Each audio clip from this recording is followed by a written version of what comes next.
Hello, high, কেমন আছো তোমরা সকলে? আমি খুব ভালো আছি, আশা করছি তোমরাও খুব ভালো আছো। অনেকদিন পর আবার একটা ভিডিও নিয়ে আসলাম। অ্যাকচুয়ালি এত কিছুর মধ্যে না ভিডিও করা হচ্ছিল, বাট পোস্ট করা হচ্ছিল না। তো বাকি এসব কথা ছাড়ো। তো দেখো, দিয়েছিলাম হচ্ছে অনেকদিন আগেরই ভিডিও দিয়েছিলাম চালের পাঁপড়। তো ওগুলো শুকাতে দিয়ে আর কি ঘরে শুয়ে থাকা যায়। তো আমি আর মা ভাবলাম যে একটু লুডোই খেলে নিই। তো লুডো খেলছিলাম, আর আমি আশা করিনি পাঁপড়গুলো হচ্ছে এত টেস্টি হবে আর এত ভালো হবে। ওই যে দোকান থেকে পাঁপড় কিনলে যেগুলো তেলের মধ্যে দিলেই বড় হয়ে যায় না, ঠিক ওরকম। তোমরা দেখলে বুঝতে পারবে। তো এদিকে দেখো, মানে আর এখানে এতই রোদ যে এক রোদেই পাঁপড় শুকিয়ে গেছিলো, যেগুলো একদম পাতলা ছিল। তো দেখো কটুক কটুক সাইজ ছিল আর কত বড় হয়ে গেছে পাঁপড়গুলো।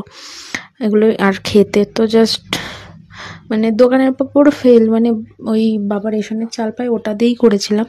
মানে এত যে টেস্ট পাঁপড়গুলো, কিছু না, শুধু লঙ্কা দিয়েছি আর কি বলে নুন, ব্যাস, আর কিচ্ছু না। মানে আমি খেয়ে জাস্ট পাগল।